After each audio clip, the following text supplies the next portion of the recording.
I'm glad that you joined me today, and happy International Women's Day to all of you. Today on the seat, we are delighted to have one of the women who has ensured that today is a remarkable day. She's been running this organization that empowers the kids, and she has over 1,000 kids.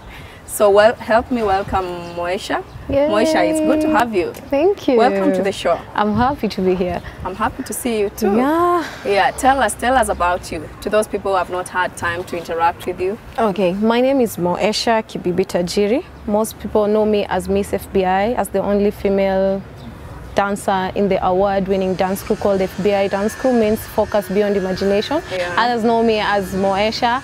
Others know me as Tajiri. Many children out there call me Mom K. Yeah, and I'm happy to be here. Happy International Women's Day. Happy International Women's Day to you too. And I'm so happy to meet you. Why? Because you are a woman, and you are so young.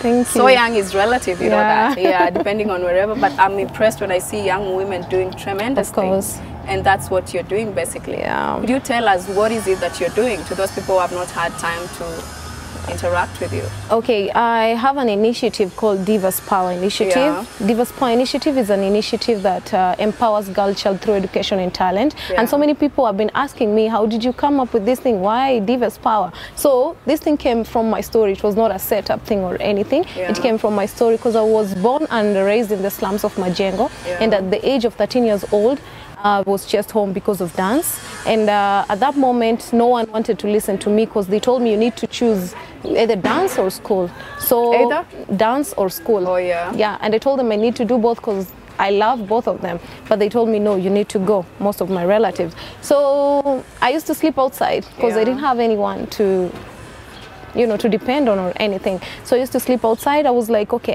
I really need to go to school, but I don't have anyone to take me to school. Yeah. That's why I started selling groundnuts in Gikomba market at the age of 13 in order to get money to go to school. It wasn't easy at all because I used to sleep in a certain hall there. It was so insecure. I was almost raped 4 times because of sleeping outside. Then at one time I decided now, the 5th time, it will be crazy. It will happen. Let me now just take a house of 500 shilling, a cheap house there in Majengo for 500 shilling, and start living there because of security or anything. Just a moment. When you said that you wanted to start selling groundnuts, how old were you? I was 13 years old. 13. Yeah. Who are you staying with? I Who was the sleeping guardian outside. in this case? No one. You had no guardian? No guardian at all. That's why I used to sleep outside.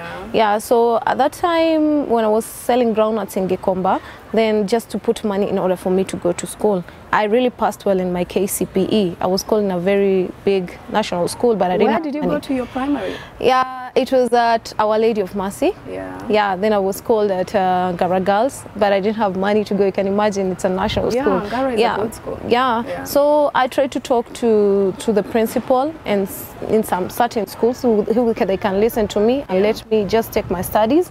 And some listened to me, so I went for a... At that time, I didn't have any uniforms or anything, but they allowed me. I was like the most girl like no one liked because I was so dirty. It was so hard for me even to afford a sanitary towels, even a panty. I remember I used to cut out some lesso and wear them. So which high school did you join? I took Ngara. There's Ngara. Now there's Ngara Girls and there was Ngara Queens. So I went to Ngara Queens because Ngara Girls was super expensive. Ngara Queens, was it a boarding school? No, it was a day school because I couldn't afford the boarding. Basically. Exactly. So this is what I normally did. Like every day I go to school, then when it reaches the time I come to the street, I take some jugu, then I start selling them. Then I sleep at a certain hall there. It was very, very hard time. You can imagine at the age of 13. Yeah. So then selling groundnuts, then Form 2, boom, there was Sakata season 1. There was a certain TV station that came. When you were in Form 2? There was in Form 2. Yeah. Now, I remember at that time when I took a house of 500 shilling, I used to have friends there in Majengo, like 10 of them. I told them, like, even you guys are sleeping outside like me, can you come at least to squeeze together here in this room? Because 3 of them were HIV positive and 3 were young mothers. There were students like you?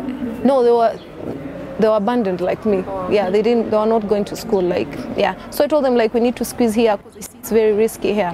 At that time, the ones who got HIV, they got it through the prostitution because the poverty was very high. They didn't have any option, so they end up getting into prostitution. But I told them it's not the end of the life. just come, let me to squeeze. Then when Sakata came, we as FBI, my brothers, we grew together in the same hood. Yeah. I told them like, wait, we love dancing. Oh, you have siblings?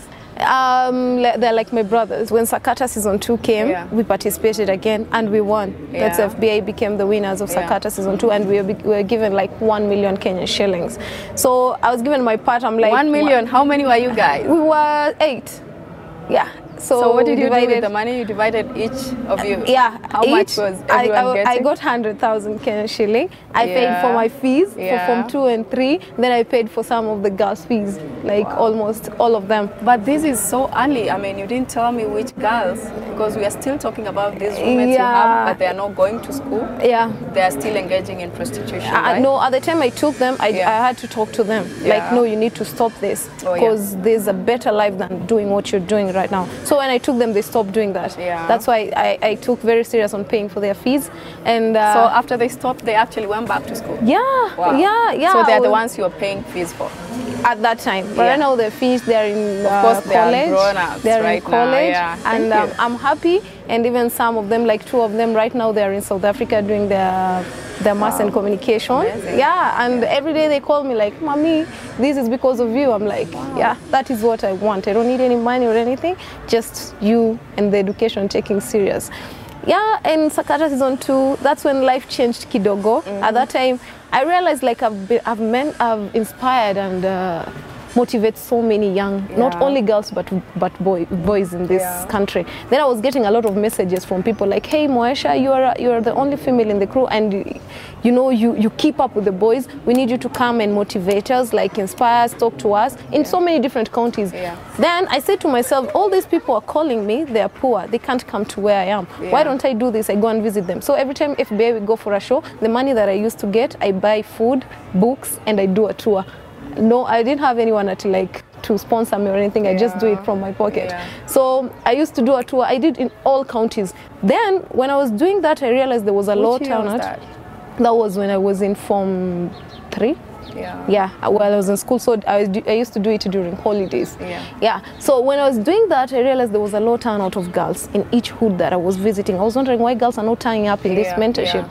Then I did my research and I realized that girls are not turning up because there's no support in the society in terms of their education and their talent. I said, let me come up with something like that can inspire and motivate these young girls here, where they can see, they can also do it. Then Divas came. This is when I came with Divas Power Initiative. And at that time, I was having almost like 500 boys that I'm mentoring and 300 girls that I'm mentoring. And when I started Divas Power, I said, let me start something that's going to inspire and mentor these girls, empower them through education and talent. So when you talk about 300 and 200. Yeah, that was Nairobi. Were you keeping record? How were you even knowing I have this kind of number? Yeah, I always have to keep record. I have so many records in my house. I'm like, wow, all these papers. I have a record since day 1. So does everybody just take up your mentorship, or do you have specific, qualities you look into from a child and then you're like, I think I should pick this one up? The most vulnerable ones. How do you know they're vulnerable? Because you have to go and listen to the story. You need to visit them where they stay and understand their lifestyle. You cannot just pick anyone and you don't know the story behind, So that is what I normally did. And right now, I'm mentoring 3,000 girls and 1,000 boys.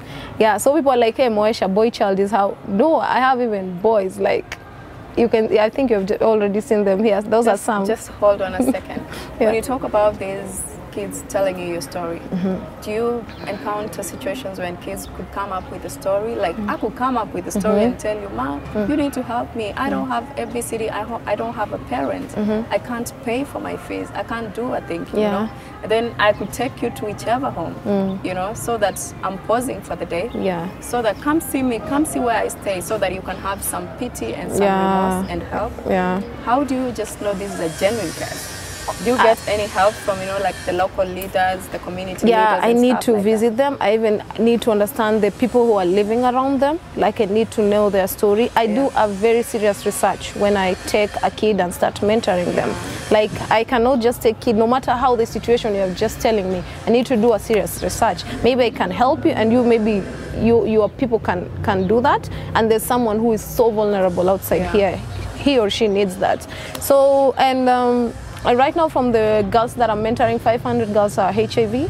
I have almost What is like, the total number you're mentoring? like right for the now girls? it's girls now 3,000. 3,000? Yeah, from December up to now, I had 2,500 from December, and right now it's 3,000. Yeah. Wow, they're increasing so rapidly. They're increasing so much. And normally every Saturday I have to do mentorships. I have to do mentorship in this whole, like, every Saturday, because, you know, I need to follow up. Because some of the girls, they were using like drugs. Some, they were like into prostitution. There are different activities. So if you leave them, you're saying you're doing mentorship today, then after 3 months, they go back to what they used to do. So you need to follow up until the day they, you know, like they understand, like, wow, that was bad, let me go into this way. Yeah. So when you do mentorship, you're basically just talking to them, speaking to them, them knowing importance, taking care of their education as well. Yeah, I always have to try. There's a time I sold everything in my house in order for some of the girls to go to school. And if I don't have any money, I go and try and talk to the school.